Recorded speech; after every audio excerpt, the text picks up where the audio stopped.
now for September intakes. Log in to https://www.uonbi.ac.ke for a wide range of courses to choose from. You can also contact +254 020 491 0000 or email us at pr@ounbi.ac.ke.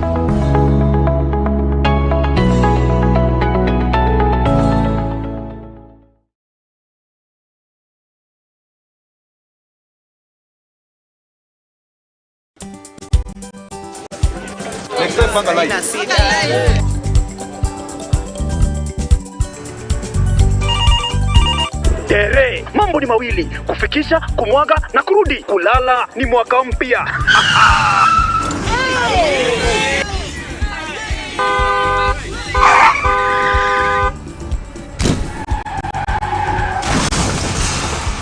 Bua muka we mse. Nini mbaya? Wewe kwani wani vile dereva anaendesha gari vibaya, lazima tususe. Anaendesha gari na kwa simu the whole time, hata angalia barabara. Tusimame.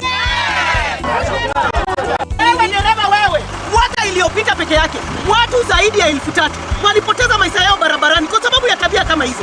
Hautatuangamiza tukiona. Naomba msamaha, nitampeleka vizuri. Si wameomba msamaha. Sasa tuende tusafiri kwa mwendo wa aste.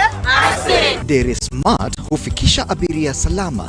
Ujumbe huu umeletwa kwako na NTSA kwa ushirikiano na European Union.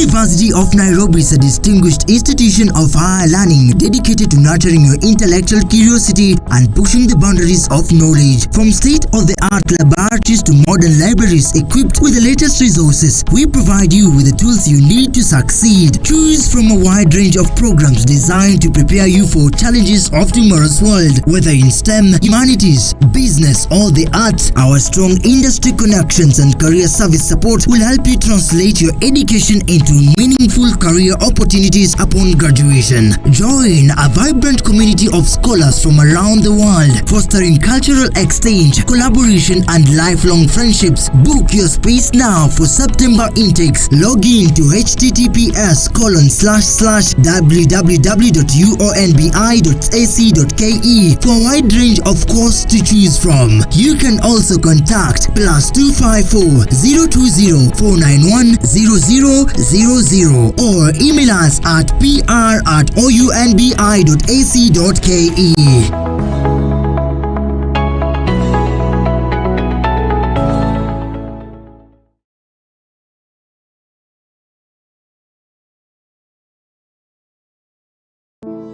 Save a Life nĩ gĩkundi gĩtarĩ gĩa gĩthirikari kĩrĩa gĩkoretwo gĩgĩcenjia maica ma andũ ngũrani Kenya yothe. Nginyagia haha nĩ tũcenjetie maica ma andũ makĩria ma 100,000 through gũtwara arwaru thibitarĩ, gwakĩra arĩa matarĩ na cikaro, kũhe andũ irio, gũteithia ciana iria ciũrĩire mabarabara-inĩ na kũ-empower mbeũ njĩthĩ. Nyitanĩra na ithuĩ o mũthenya nĩgetha tũkorwo tũkĩnyitanĩra hamwe gũteithia na kũgarũrĩra maica ma andũ. Save a Life, transforming lives.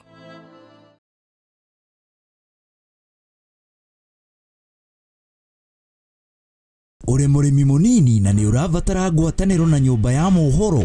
Ihinda nĩ rĩrĩ, amu Muthingi TV nĩ irakuhe mweke wa kwanĩrĩrithia kĩmenyithia nĩguo ũkũrie biacara yaku na njĩra nene. Tuhũrĩre thimũ kũgerera 0777 572 358 kana ũtwandĩkĩre email nĩyo sales@lookuptv.co.ke. Ũka tũtume ndũgũ na tũtirithanie hamwe, amu ndũgũ nĩ makinya.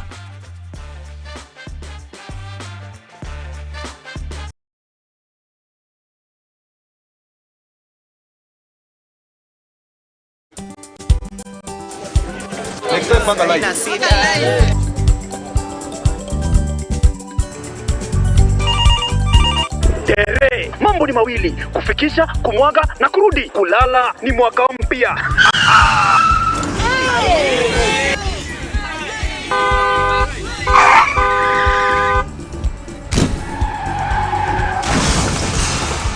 Bua muka we mse.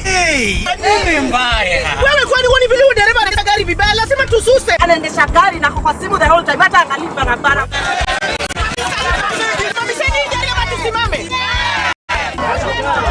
Wewe dereva wewe, mwaka iliyopita peke yake watu zaidi ya 1000 walipoteza maisha yao barabarani kwa sababu ya tabia kama hizo. Hautatuangamiza tukiona. Naomba msamaha, nitampeleka vizuri. Si wameomba msamaha. Sasa tuende tusafiri kwa mwendo wa aste.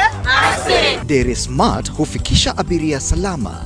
Ujumbe huu umeletwa kwako na NTSA kwa ushirikiano na European Union.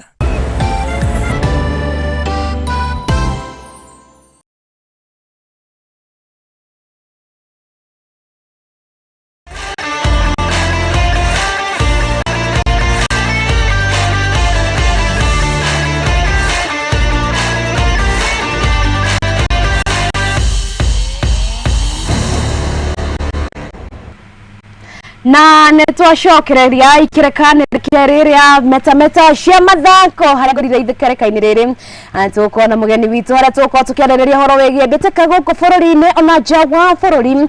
Maingĩ nĩ marĩa meyumĩrĩtie, maingĩ nĩ marĩa andũ kana andĩki na athaki magĩthiĩte na mbere gũteta na gũtetia ciama ngũrani. Tuko tukirora hihi nĩkĩ kĩrarĩa kĩrĩa kĩngĩ na rĩu tutagũtema rĩgu tugikorwo tuki-introduce mugeni witu na ndakwĩra tukakorwo na drum rolls tukorwo tuki-introduce mugeni witu ti mugeni mũno maitho-inĩ maitũ nĩgetha tukorwo tukiarĩrĩria horo wĩgiĩ mbĩtĩka gũkũ bũrũri-inĩ. Karibu sana. Shukran. Tualie gĩkũka tualie gĩthweri Kiswahili tu. Niki? Niki? Hiyo ndo watu wengi wanaelewa. Salana. Wanda kwĩra ndũĩ Gĩkũyũ tigwa?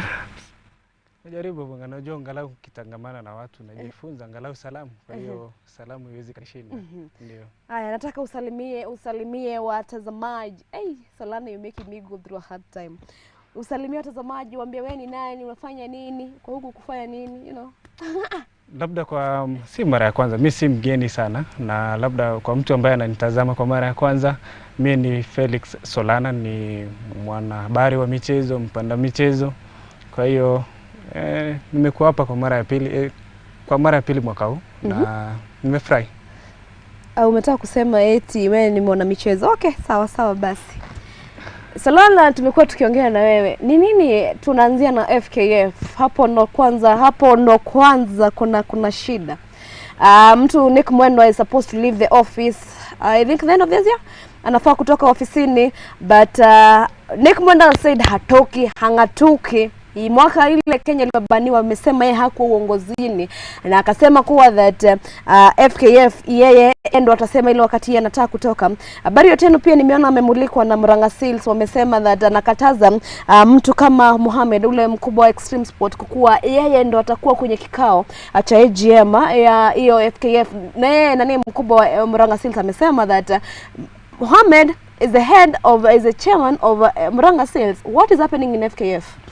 Kwanza naona kabisa umekuja kimtindo unataka kunitia mashakani, lakini nataka tuongelee because bwana nikukate kidogo because I have a very big problem with FKF. Juzi umekuwa Facebook live na kama kawaida, you know, people comment na ile wakati watu walianza kucomment kule kwa Facebook because people are mad, people are angry at FKF, wale turn off comments. Nafikiri ni siasa tumeweka katika soka, si mara ya kwanza. Unapoangalia masuala ambayo yamekuwa kijiri hivi karibuni, unapoangalia paswa kuwa na mkutano leo, kwa ile mkutano wa kila mwaka kwa maana AGM ilikuwa kufanyika, lakini kukatokea kwamba kuna mwanahabari mmoja aliweza kupeleka kesi mahakamani ambapo ile National Executive Committee kwa maana kamati ya kitaifa iliweza ama ile wakati wake wa kuhudumu uliweza kuisha mwaka 2022. Kwa hiyo haingewezekana kwamba mkutano ufanyike. Kwa hiyo ni baadhi ya changamoto ambazo zimekuepo, tukiangalia uongozi wa Nick Mwendo unafaa kukamilika kabla ya Novemba mwaka huu. Kwa hiyo kunafaa kuwa na uchaguzi na hakuja kuwa na mipango yote ya kufanyika kwa uchaguzi. Wengi wakizungumza kwamba labda kuna kitu ambacho hakiendi sawa katika le shirikisho la soka, tuliweza kupigwa marufuku. Wengi wanasema kwamba ama wale washikilizi na wenyekiti sasa hivi katika shirikisho la soka nchini wanasema kwamba mwaka huu ambao tulipigwa marufuku hawakuwa uongozini, kwa maana kwamba zaidi ya mwaka mmoja hawakuwa kwenye ofisi. Kwa hiyo wanahitaji muda zaidi, angalau mwaka mmoja kuweza kufidia ile mwaka ama ule mwaka mmoja ambao hawakuwa ofisini.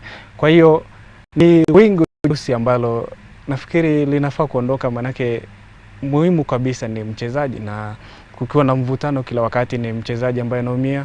Fahali wawili wakipigana, ndovu ndio umia na nyasi umia, na kwa tathmini hii ni nyasi ni mchezaji na ambaye anaumia. Sasa kunafaa kuwa na uongozi mpya, manake kunaangalia ndio kuna baadhi ya vitu ambavyo shirikisho la sasa la FKF limefanya kwa njia sahihi. Unapoangalia ule mafunzo ya wakufunzi kwa maana ya makocha, marefari pia wameweza kupata mafunzo. Tunaona uongozi wa Nick Mwendo umeweza kuleta ligi ya kinadada kwenye angalau watu wanaweza kufuatilia. Kukuwa na ligi ya kinadada sasa hivi tunaona angalau inashika kasi.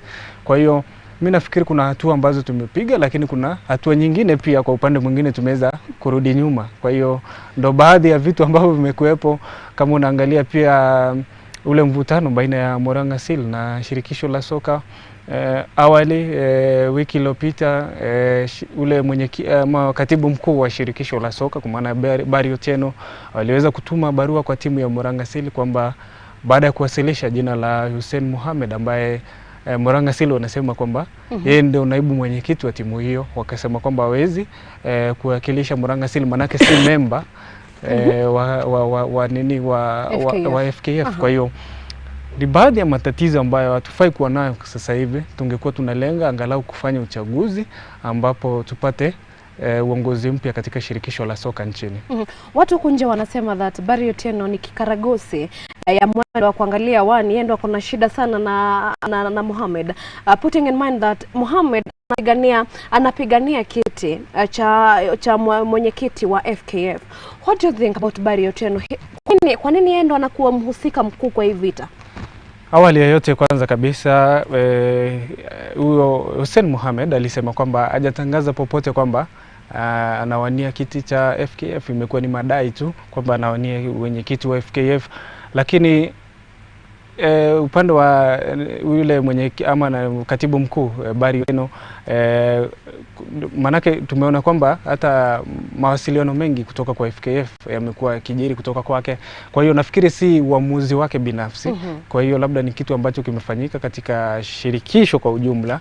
Kwa hiyo yeye ndo hutuma barua rasmi kwa mawasiliano ama kuachia yale mawasiliano kwa kunradhi. Kwa hiyo ndo labda ndo inamshirikisha pakubwa sana na vita hii. Kwa hiyo lakini unapoona katibu mkuu wa FKF akizungumza sana, hiyo inamaanisha kwamba ni FKF yenyewe inazungumza. Lakini ukiangalia FKF kwa wakati huu, ni picha gani inatupa sisi kama wa Kenya, especially that we are so hopeful that 2027 tutakuwa tuna host AFCON, alafu unaona vita ati sitoki, sijui mwaka moja tulifanya. Ni picha gani haswa kama wa Kenya tunafaa kupata kutoka kwa FKF sasa? Hata si FKF peke yake. Unapoangalia mashirikisho mengi ya michezo humo nchini, unapoangalia shirikisho la vikapu kwa maana ya basketball, unapoangalia shirikisho la hockey kwa maana ya mpira wa magongo, kuna baadhi ya uongozi ambao umemaliza zaidi ya awamu mbili, na katika zile sport acts kwa maana ya mwelekeo katika katiba ni kwamba shirikisho lolote la mchezo unafaa kuwania miula miwili, na miula hiyo inajumuisha miaka 4 kwa awamu ya kwanza na miula 4 katika awamu ya pili. Kwa hiyo mimi nafikiri, sijui mbona sisi tumependa angalau kuwa binafsi. Tunapopewa uongozi tunafaa kushughulikia mchezaji. Kwa hiyo unafaa kuweka maslahi yako kando kwa ajili ya mchezaji, na uongozi ni kujinyima si kwenda pale kujitajirisha we mwenyewe ama kujinufaisha kwa njia moja ama nyingine. Kwa hiyo mimi nafikiri picha ambayo FKF inatuonyesha si picha nzuri sana. Manake hivi sasa tunafaa kujiandaa kucheza mataifa bingwa bara Afrika mwaka 2027 tayari. Kama wewe ni mwenyeji ushafuzu, kwa hiyo unafaa kuwa na harakati sasa. Timu yako itajipanga vipi kucheza mashindano kama hayo. Unapoangalia kuna mechi za kufuzu kombe la dunia. Kwa hiyo mimi nafikiri kwamba hivi sasa picha ambayo inajitokeza si picha nzuri sana, na inafaa tuje pamoja, tuweke vitu pamoja kama washikadau wa michezo, uongozi mzima wa shirikisho la soka, washikadau wote, mtu yeyote ambaye ni mpenda mchezo, tuweke mikakati ambayo ni madhubuti, ambayo kila mmoja anafaa kuifuata mikakati hiyo, kuhakikisha kwamba maslahi ya mchezaji na mchezo wenyewe kwa ujumla uweze kuburudisha na kuendelea mbele. Lakini according to you, do you feel like FKF like membership na uongozi wenyewe uko saizi tunafaa kutoa ama tuache wahudumu for another year? Nafikiri ni swali ngumu, maana yake unapoangalia pia ni wale members ambao ndio wanaweza ukapiga kura. Timu zinawakilishwa na baadhi ya watu ambao wameteuliwa. Kwa hiyo nafikiri manake unapoangalia hizo kura ni chache pia, nafikiri ni chini ya 100 kwa watu ambao wanapiga kura. Kwa hiyo mimi nafikiri iwapo wataridhika na labda uongozi ambao upo, lakini kisheria wafai kuwa uongozini, manake unapomaliza miezi ama misimu ama miula miwili unafaa kuondoka ofisini. Kwa hiyo inamaanisha kivyovyote vile iwapo uchaguzi utaandaliwa, inamaanisha kwamba kutakuwa na shirikisho na uongozi mpya katika ile chumba cha kadanda nchini Kenya.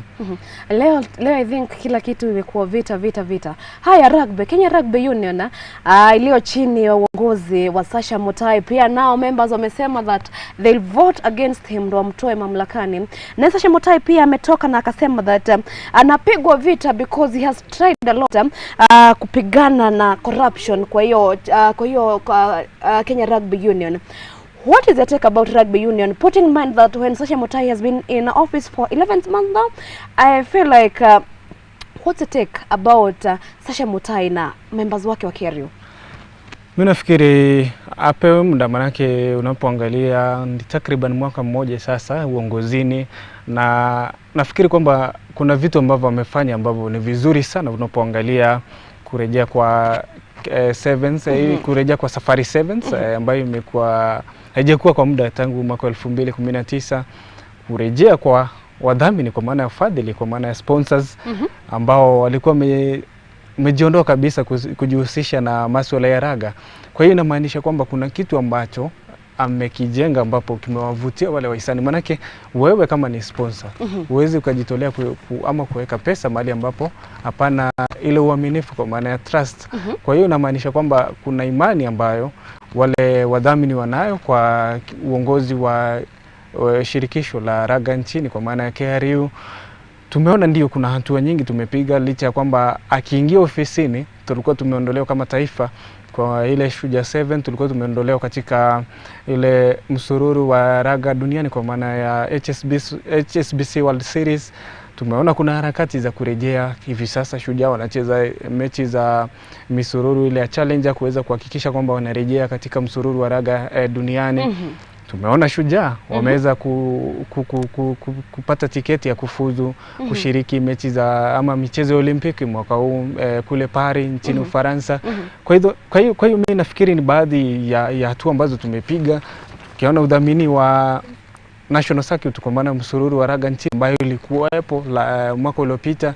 Tumeona baadhi ya wahisani kama vile Tusker na vile wale SportPesa ukiweza kurejea katika mchezo huo. Kwa hiyo kuna maanisha kwamba kuna hatua ambazo tunazipiga. Kwa hiyo mimi nafikiri kwamba vita ambavyo Sasha Mutai anapigwa ni kutokana labda mvutano tu, ndio maana ukiangalia alipoingia uongozini alikuwa yeye mwenyewe peke yake alikuwa anawania kwa aliingia on post, manake yule ambaye alikuwepo alijiondoa katika mashindano. Kwa hiyo akaweza kuchukua kiti hicho bila pingamizi. Kwa hiyo sasa, na pia yeye alizungumza akasema kwamba kivyovyote vile anang'ang'ana kupigana na ufisadi.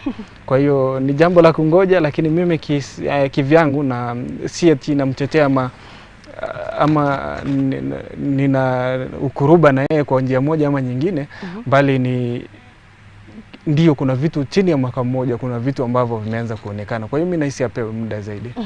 Sasa nikiangalia about FKF pale, nikiangalia KRU pia wameanza vita. Where does it put the players? As in, wachezaji watakaa wapi? Wataendelea vipi? Nafikiri mchezaji anabaki kwenye kijibaridi. Kama ambavyo tumesema hapo awali, ni kwamba mafahali wawili wakipigana siku zote ni nyasi umia, na wakati wote wao ni mchezaji ambaye anaumia, manake anahitaji maslahi yake yashughulikiwe, anahitaji wahisani ili mishahara yao ilipwe, wanahitaji marupurupu, wanahitaji zile miundombinu kwa maana hizi infrastructures, kwa maana viwanja na labda vitu vya hizi mabasi za kusafiria na kila kitu kiwe kwa njia sahihi. Kwa hiyo kukiwa na mvutano inamaanisha kwamba kuna vitu ambavyo vitalegea. Kwa hiyo mimi nahisia kwamba watu waache siasa, kuweka siasa katika michezo. Iwapo labda amechaguliwa kihalali na labda hakuna madai yote na kuna ile ushahidi kwamba kuna kitu ambacho amekifanya kimakosa, apewe muda afanye kazi yake. Na kama kuna ushahidi labda kuna mahali ameteleza na wanahisi kwamba wanahitaji aondoke mamlakani, kuna sheria ambazo hufuatwa, lakini mimi nahisi kwamba kwa upande wa raga tupo kwenye njia sahihi. President William Ruto aliongelelea kuhusu timu 3 kubwa, na nimeona hasa especially social media people have brought a lot of emotions, a lot of I don't know what he said about the big clubs. I don't know what he meant about that, but ukiangalia alisema AFC Leopards, Gor Mahia and Shabana are the 3 most biggest clubs. Do you feel like Shabana anafaa kuwa hapo kweli? Nafikiri akizungumzia hayo alikuwa anazungumzia kwa wingi wa mashabiki, na kiukweli ukiangalia timu hizo 3 na wingi wa mashabiki katika ligi kuu ya soka nchini.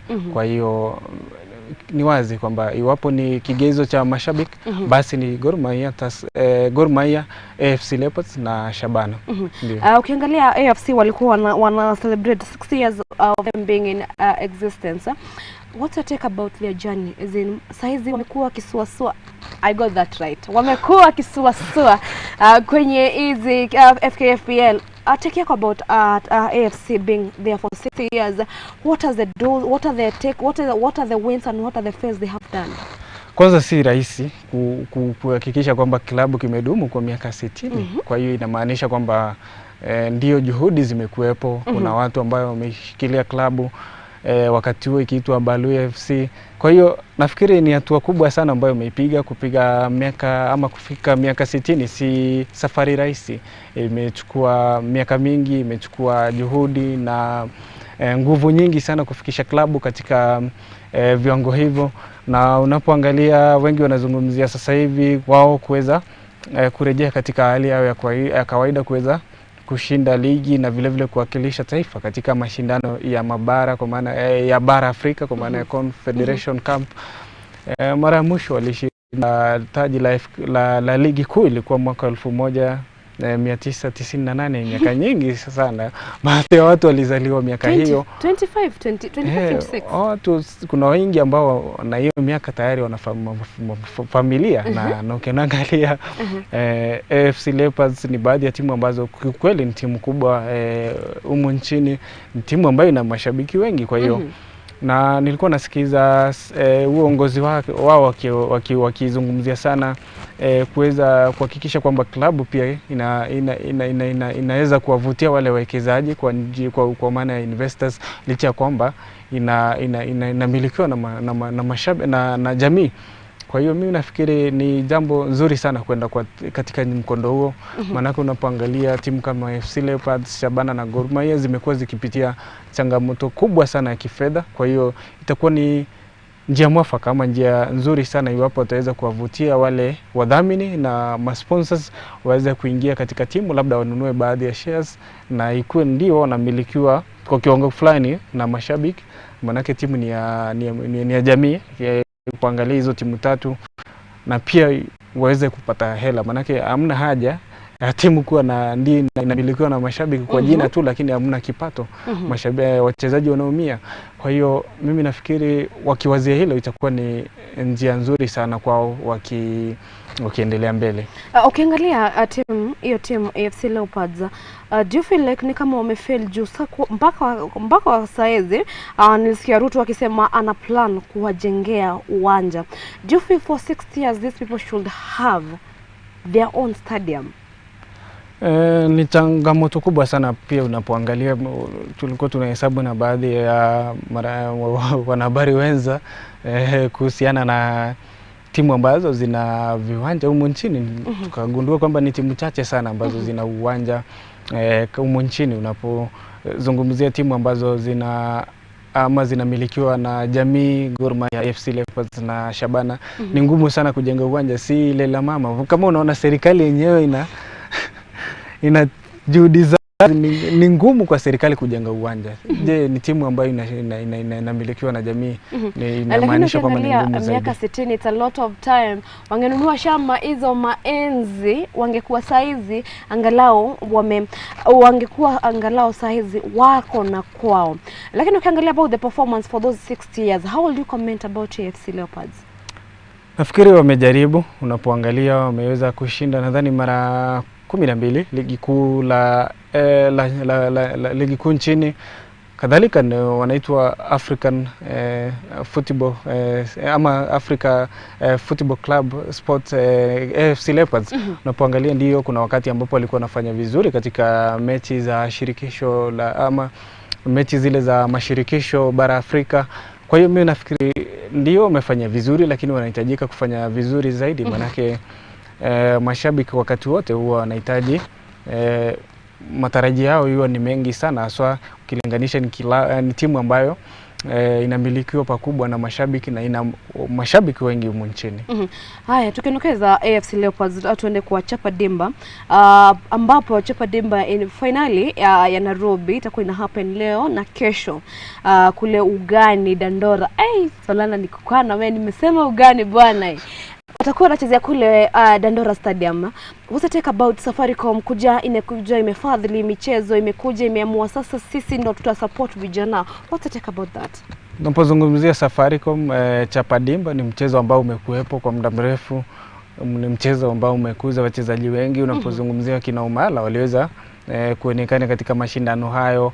Kwa hiyo mimi nafikiri ni jukwaa nzuri sana ambalo linawapa wale wachezaji ambao wapo mitaani na kule mashinani kuweza angalau vipaji vyao vionekane na kunaswa na timu mbalimbali, si humu nchini tu bali hata barani Ulaya, manake siku hizi mitandao ni wanasema utandawazi umefanya dunia ikakuwa kijiji. Kwa hiyo mimi nafikiri ni hatua nzuri sana na inaipea changamoto, inafaa kuwapa changamoto zile kampuni nyingine ambazo zina uwezo wa kifedha kuweza kuangazia michezo kama hiyo, kuweza kuwashirikisha vijana katika michezo hiyo, manake tunapozungumzia kesho tunazungumzia vijana. Kwa hiyo kuweza kuhakikisha kwamba umewahusisha na kitu ambacho kinawaleta manufaa ni hatua nzuri sana. Kwa unapoangalia hisia za watu wa Dandora kutokana na labda kwanza kuzinduliwa kwa uwanja huo, itakuwa inawapiga faida kubwa sana kwa wachezaji na vijana.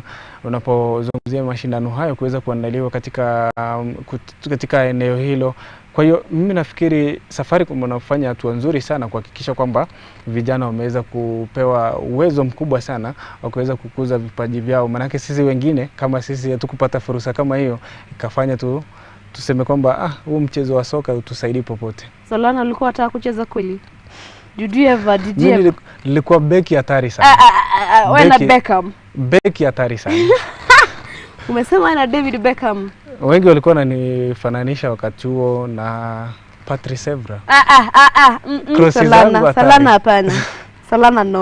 Salana no. Safari Rally inarudi kule Naivasha. Na wa Kenya, if there's something that excites Kenyans and unites Kenyans, ni Safari Rally. Do you feel like Kenyans sisi who embrace Safari Rally ama tuna embracing tu ile let me call it road trip? Mimi nafikiri hata ukiuliza watu wengi ambao wamekwenda katika ama kushabikia mchezo huo, ukiuliza washindani ni wakina nani, ama mtajia hata mcheza ama mwendeshaji mmoja wa magari hawajui hata ambao wanawakilisha taifa. Kwa hiyo wengi wanaenda tu kwa burudani, si eti wanapenda mchezo. Sawa na raga, wakati ambapo kuna hafla za raga unapata kuna mashabiki wengi ambao wanajitokeza, lakini nia yao kuu ni kujiburudisha. Kwa hiyo mimi nafikiri ni kujiburudisha ndio pakubwa. Lakini ni nzuri pia watu wakijitokeza na kujiburudisha.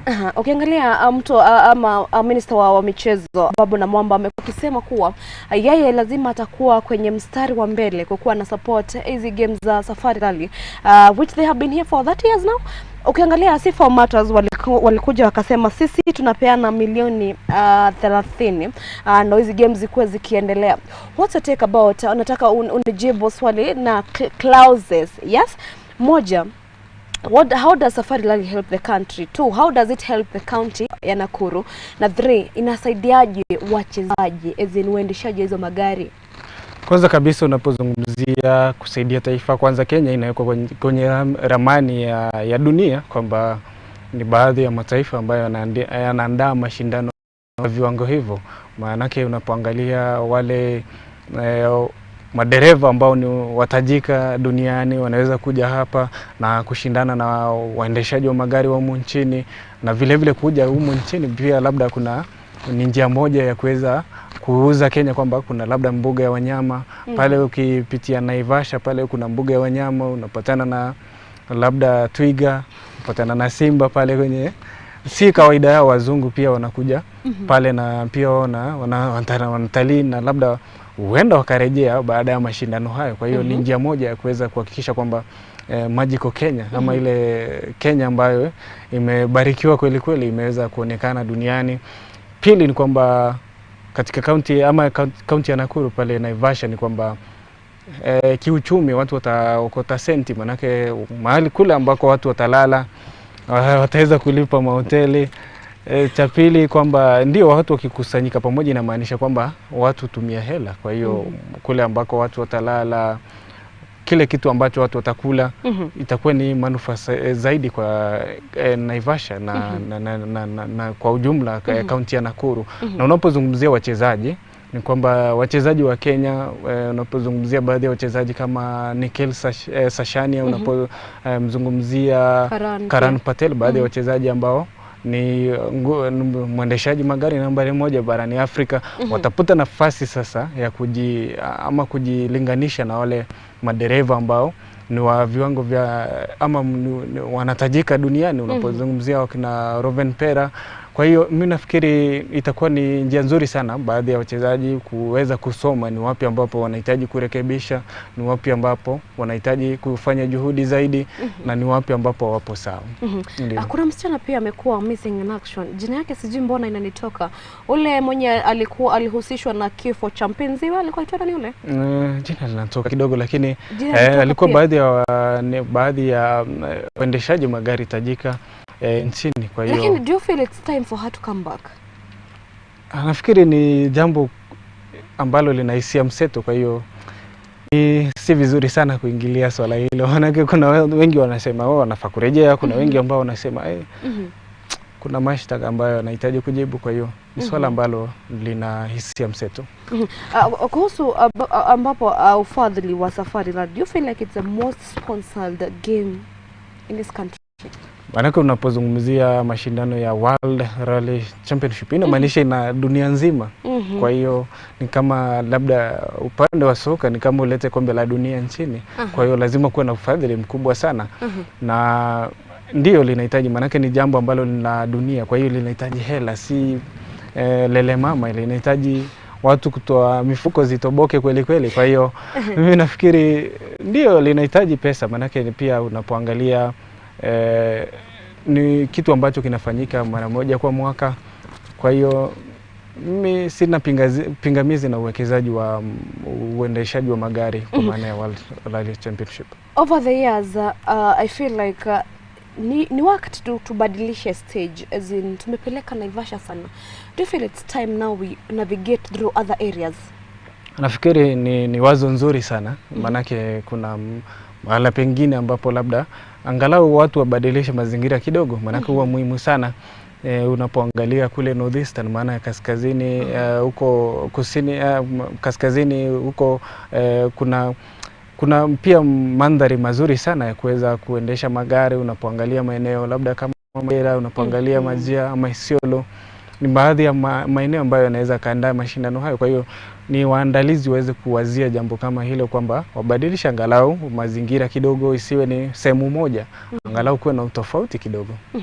Haya, tukiachana na hizo za World Rugby ama World Rally Championship, kumekuwa Lewa Marathon over the years has gained a lot of fame, and it has gained a lot of a good name and a big platform for the athletes. What to take about Lewa Marathon? Kwanza kabisa, kama unajua, mimi nimezaliwa karibu sana. Mimi ni kilomita chache kutoka mbuga ya Lewa. Niliweza kusaidika hatua fulani nikiwa shule. Salona kuna specifically ni wapi? Maeneo ya Meru pale. Okay. Na unapozungumzia maeneo ya Bore pale, unapozungumzia maeneo ya Isiolo, maeneo ya Kisima kule, ni baadhi ya jamii ambazo zinaishi karibu na mbuga ya wanyama ya Lewa. Na unapoangalia, mimi nimeweza kuweza kuhudhuria mashindano hayo ya mbio za Lewa mara nyingi sana nikiwa kijana mdogo, shule ya msingi na shule ya upili. Kwa hiyo mimi nafikiri ni hatua nzuri sana ambao hufanya Lewa kuweza kuandaa mashindano hayo kila mwaka. Sasa hivi watakuwa wanaadhimisha miaka 25 na unapoangalia wanapata uwekezaji mkubwa sana wa hela na pesa hizo. Unapoangalia mbuga ya wanyama ya Lewa, kama utatembea pale, kuna wale greve zebra, nao ndo wana idadi kubwa sana duniani, wale greve zebras. Kwa hiyo inamaanisha kwamba ni baadhi ya wanyama ambao wanaitwa endangered species, huenda wakaisha, lakini wana pesa ambazo wanaziokota, wanahakikisha kwamba wamehifadhi wanyama kama wale. Unapozungumzia vifaru, wapo pale kwenye mbuga ya Lewa. Yani wanyama wote ambao unawazungumzia, the big five, wako pale. Alafu pia kikubwa, wana mchango mkubwa sana kwa jamii. Unapoangalia miradi ambayo wanafanya katika jamii ambazo zinapakana na mbuga ya wanyama ya Lewa na wanafunzi. Mimi binafsi niweza kufaidika na ufadhili wa Lewa kutokana na mbio hizo katika shule ya upili. Kwa hiyo mimi nafikiri ni hatua nzuri sana ambayo wanafanya na wanazidi kufanya, na wanafaa kupewa heko, manake kuhakikisha kwamba wale wanyama ambao wachache ambao wamebakia wameweza kuhifadhiwa na kuweza angalau kuguza nyoyo za wanajamii na vile vile wanafunzi. Ni hatua nzuri sana. How was it growing up in such a, let me call it, such a big stage? As in, how does it feel associating with such a big stage? Ni vizuri sana, manake inakufungua fikra, inakuonyesha kwamba mna kitu ambacho kiwezekani. Kuna wakati fulani nafikia mwaka 2012 ama 13, hapo sina ushahidi kamili, lakini nakumbuka kuna wakati fulani Eliud Kipchoge pia aliweza kuhudhuria mashindano hayo. Wakati huo alikuwa anajiandaa nafikiri kwenda mbio za London.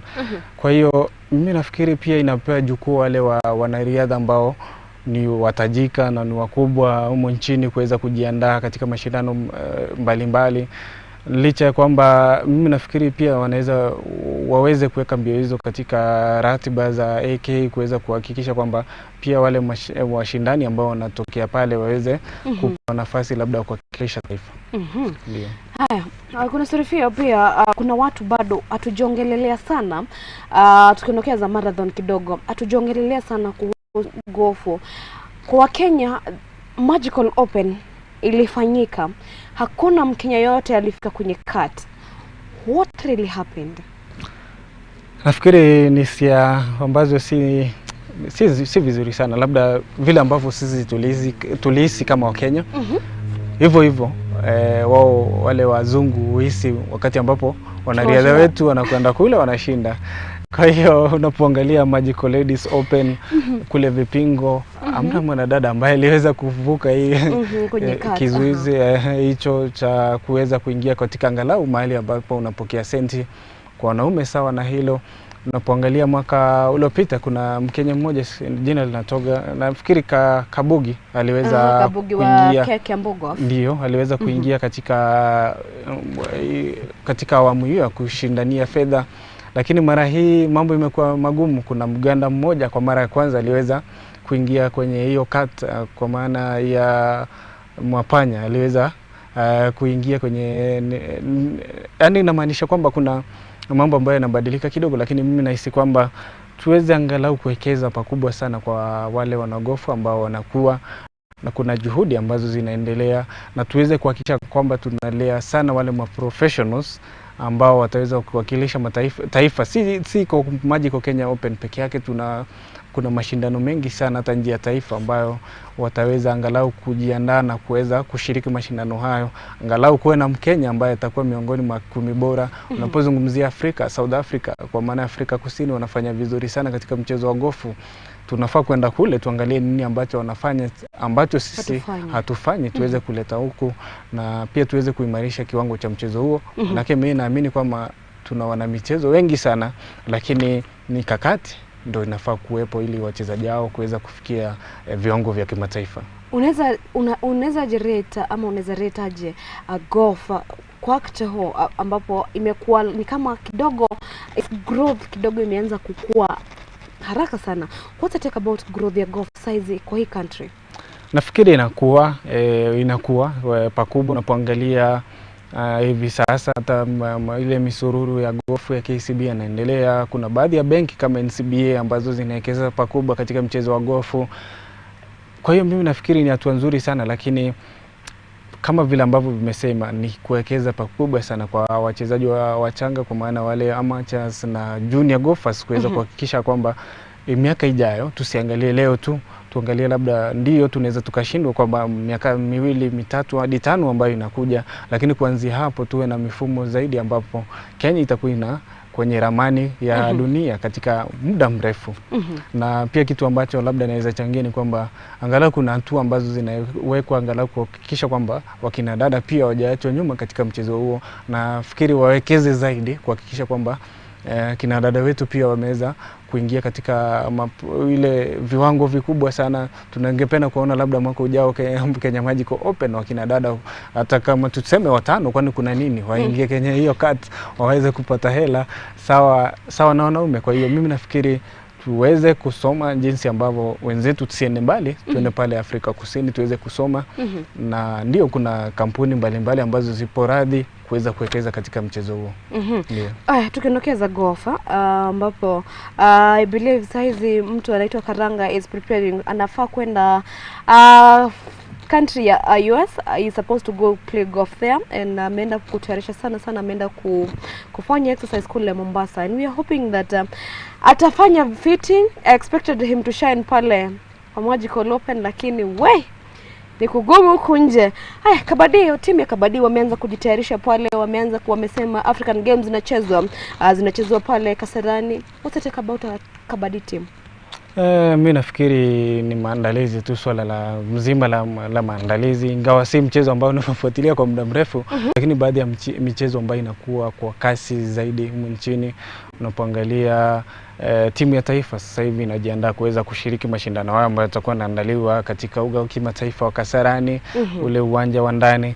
Mimi nafikiri tu serikali iweze kuwekeza zaidi na kuweza kuhakikisha kwamba wachezaji wanajiandaa mapema, isikuwe ni jambo ambalo tunalikimia dakika ya mwisho. Na unajua ukiwa mwenyeji siku zote unatunzwa na vile vile utuzwa, kwa hiyo tungependa kutuzwa.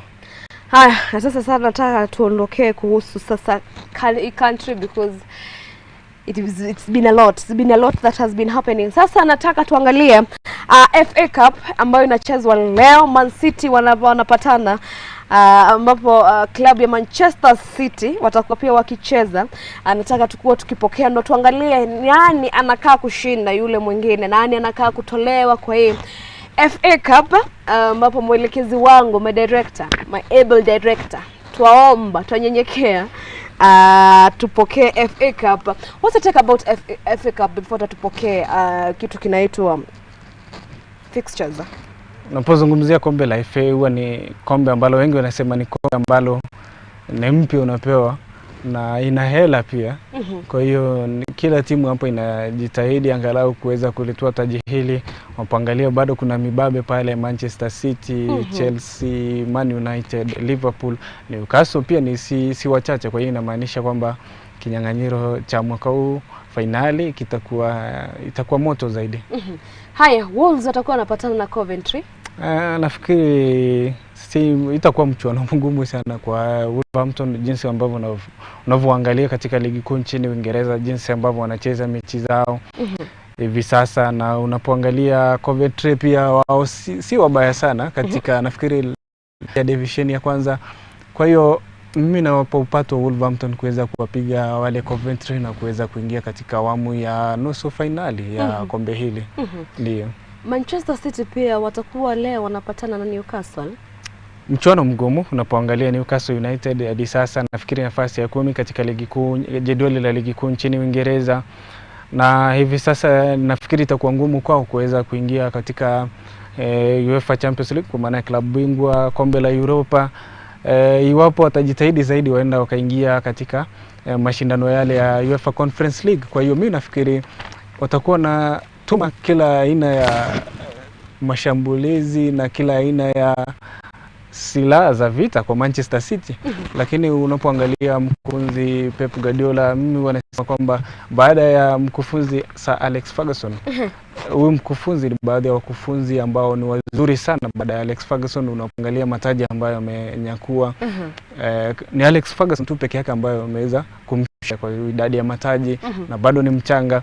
Kwa hiyo mimi nafikiri ni mchuano mgumu sana, lakini Manchester City watakuwa nyumbani, wana kila sababu ya kushinda mchezo huo, na nafikiri kivyangu kutakuwa na jiji katika mchuano huo, lakini mwisho wa siku mwenyeji tu, ama vile tumesema kwamba mwenyeji hutunzwa na vile vile hutuzwa. Manchester City sioni wakiachilia kwa urahisi, lakini pale pana jiji. Lakini pia ukiangalia jiji kuhusu Newcastle, pia ukumbuke Newcastle pia wamekuwa kisuhasua. Ukiangalia kwa games zao wamekuwa kicheza mwisho mpoteza dhidi ya Chelsea, hawajakuwa na ile consistency. Man City pia ukiangalia, they believe that every game should be a final. So sioni venye kutakuwa na jiji hapo, because Newcastle pia wanaingia na uoga pale. Unapoangalia ndio kitu ambacho kinanisababisha niseme kwamba patakuwa na jiji, kwamba unapoangalia safu ya ulinzi ya Manchester City hivi karibuni wanafungwa kwa urahisi ukilinganisha na mwaka uliopita. Unapoangalia mchuano wao dhidi ya Liverpool walifungwa, mchuano wao dhidi ya Manchester United waliweza kufungwa, na ukiangalia mechi zao takriban 10-15 zilizopita wamekuwa wakifungwa.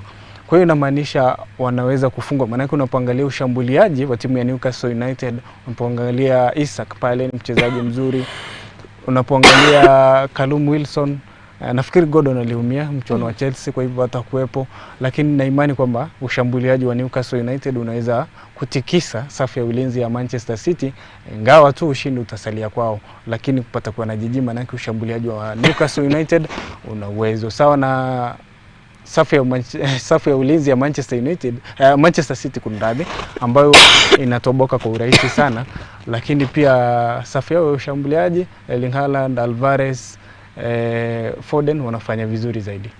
Director, nataka tupumzike kidogo tu, tukirudi turudi na UEFA Champions League.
na nitwacokereria ngatho cia mwanya ni guthie na mbere na guikara guko ri kwa Muthingi TV gucunge muhera ni undu wa gukorwo tugithie kainda-ini ga kuhomoka gwiragwo ni maundu mahanikaga na ona ithuĩ tukiri o andu na no nginya atukorwo tukirora ũgima witũ wa mwĩrĩ na nitwacokereria ngatho cia mwanya ni guthie na mbere na guikarania na ithuĩ no kuhinda rĩrĩ tutagũtema rĩ gukuona atĩ mathaa nĩ matũtwarĩte ihenya ikereka rĩa UEFA Champions League na rĩo nĩ rĩingĩrĩte ikereka-inĩ rĩa quarter finals na kũrĩa kĩrabu kĩa Arsenal makorwo makĩhota goma kigira ikereka-inĩ rĩrĩ rĩa quarter finals no ende nĩ makorwo magĩkĩrwo draw-inĩ na kĩrabu kĩa Bayern Munich.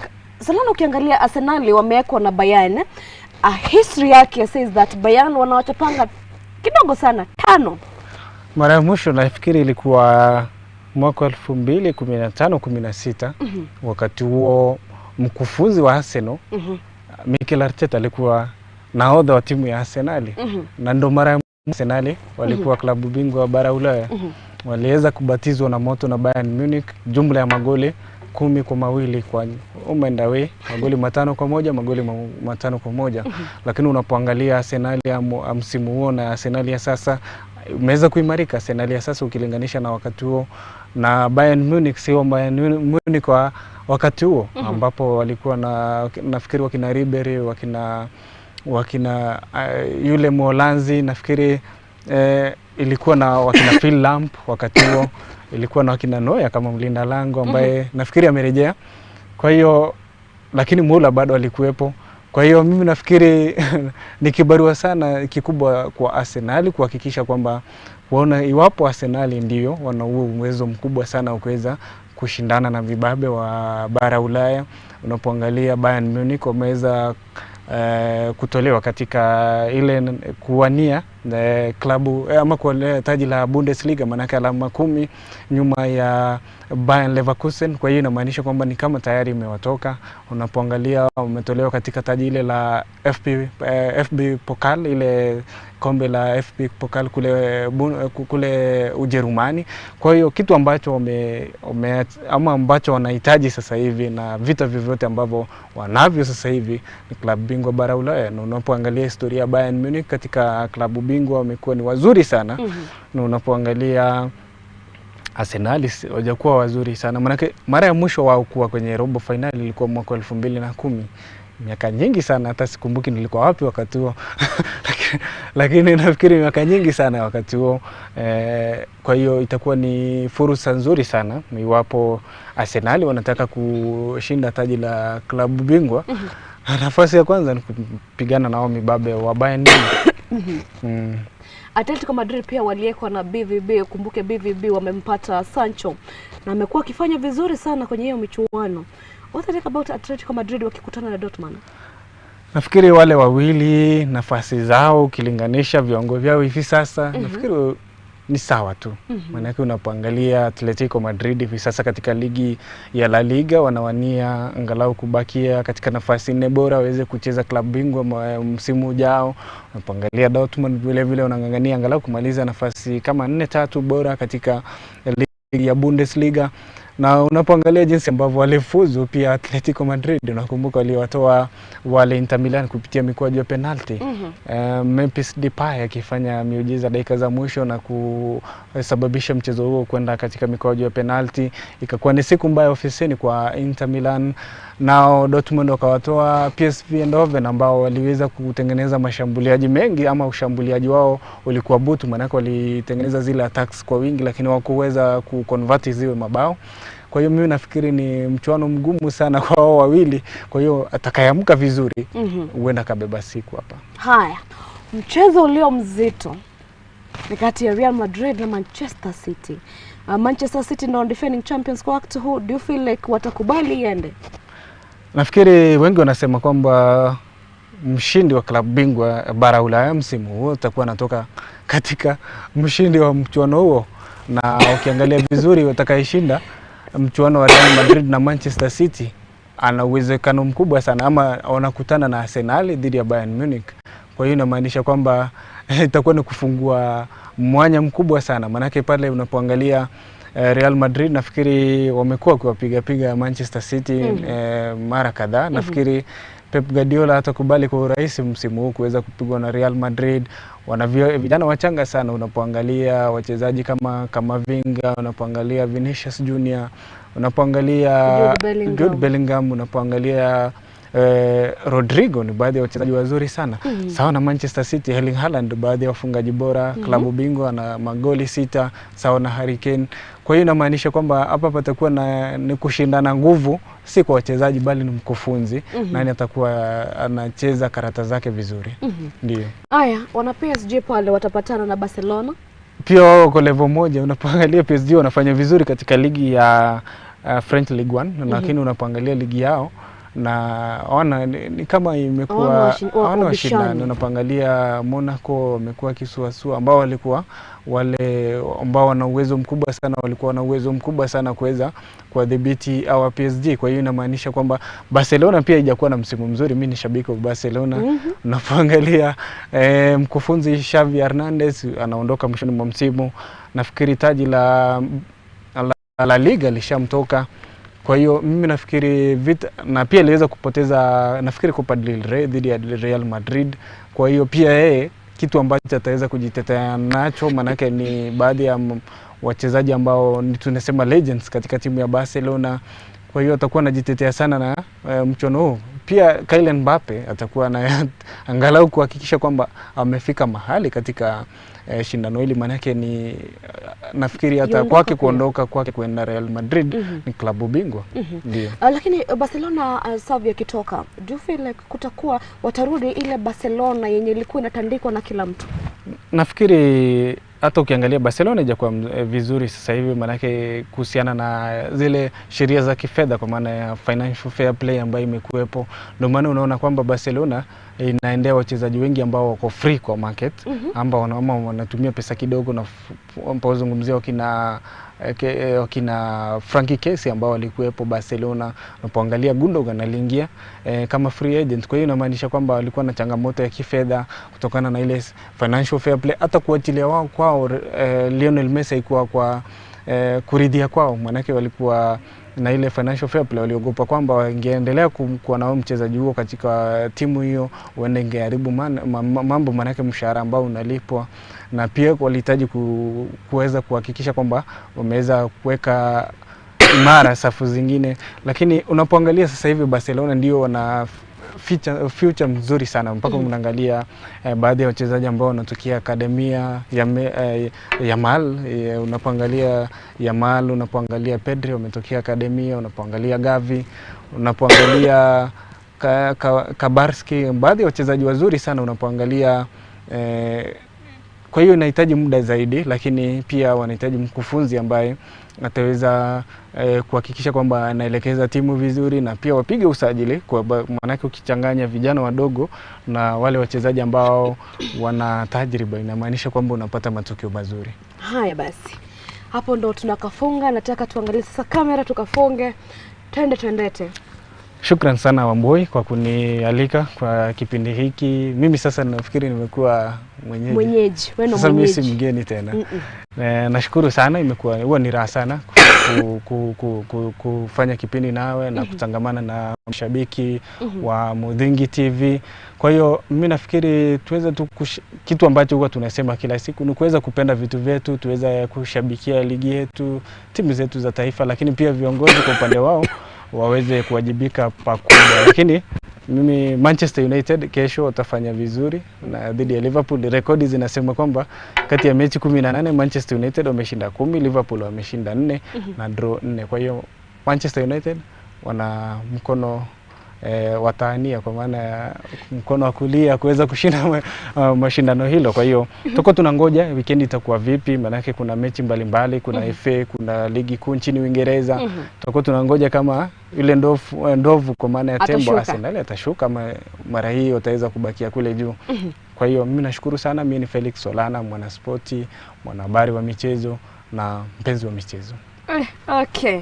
Haya, murarari wa Muthingi TV ngatho cia mwanya ni guikarania na ithui kuma ria tukiambia nginya riu turagithie kurekereria ngakwira ngatho cia mwanya ni ukoragwo gitweterera tukwira tutingire ho utari ho nikio ukoragwo gitweterera na to na ithui tugagikorwo tugikunengereria amwago mutheri gukwari kwa Muthingi TV tucemanie Jumaa yukite ria kwa Getka Boy wa Njau kana kaire tukamathako that sport girl ngatho cia mwanya kuri aria othe twagikorwo tukirutithania nao we gwetwathea no mamuhori wako wa bisha mundu gwetwa Max no makiru gwetwa graphics mundu gwetwa Jerry wa Mwangi no atigire ati niwe auma director wito nake producer baba mkubwa mundu gwetwa Oscar Igishohi atigire ati ntoiko tukiamukira Metameta Cia Mathako ginyagia Jumaa yukite ngai wa mwe akwende akuige na akurathime atore turekagereria Metameta Cia Mathako hatuongei na ma ex